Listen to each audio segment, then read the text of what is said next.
Hallo liebe Freunde der Prinzengarde Köln, wir sind bei unserer Punktsitzung im Kölner Maritim und ich habe hier eine der Top-Bands im Kölner Fasteleer neben mir, Casalla. Schön, dass ihr da seid. Auch eine neue Session für euch mit einem neuen Hit.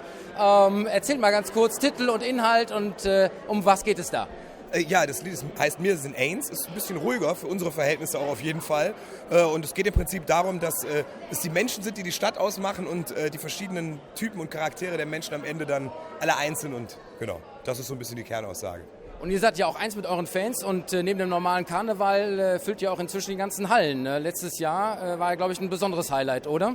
Ja, wir durften ja zweimal in die Arena unseren 5-jährigen Geburtstag feiern und das war natürlich für uns auch so ein bisschen, wir mussten uns so ein bisschen zwicken ab und zu, ob wir träumen oder ob das wirklich wahr ist. Das war schon der Wahnsinn. Ja, und ihr wisst ja, wo es hingeht, in 25 Jahren dann Rhein-Energiestadion, oder? Wenn du das sagst, ich meine, das ist ja jetzt in diesem Internet, deshalb müssen wir das ja jetzt machen dann. Ja, das ist doch eine Prophezeiung und wir werden dann mal schauen, ob es eintritt.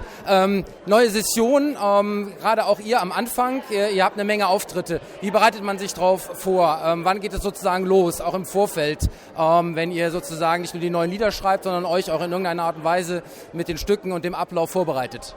Ja, eigentlich so im Oktober fängt man dann an, irgendwie kristallisiert sich dann so eine Single raus von vielen Songideen, dann wird es am Sessionsset geschraubt, welche Lieder nimmt man rein, welche Reihenfolge, das ist immer so ein bisschen ein Jonglieren und dann zum 11.11. steht dann hoffentlich alles soweit.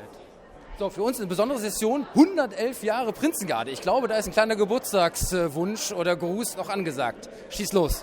Ja, wir Casallas wünschen der Prinzengarde zum 111-Jährigen erstmal natürlich eine fantastische Session und natürlich 111 sind 111 mal, ich muss mal kurz mal 2 rechnen, natürlich auch alles Gute für die nächsten 111 Jahre, damit wir dann auch das 222. zusammen alle noch feiern, wenn unsere Gehirne eingefroren und wieder aufgetaut worden sind. Madet Jod!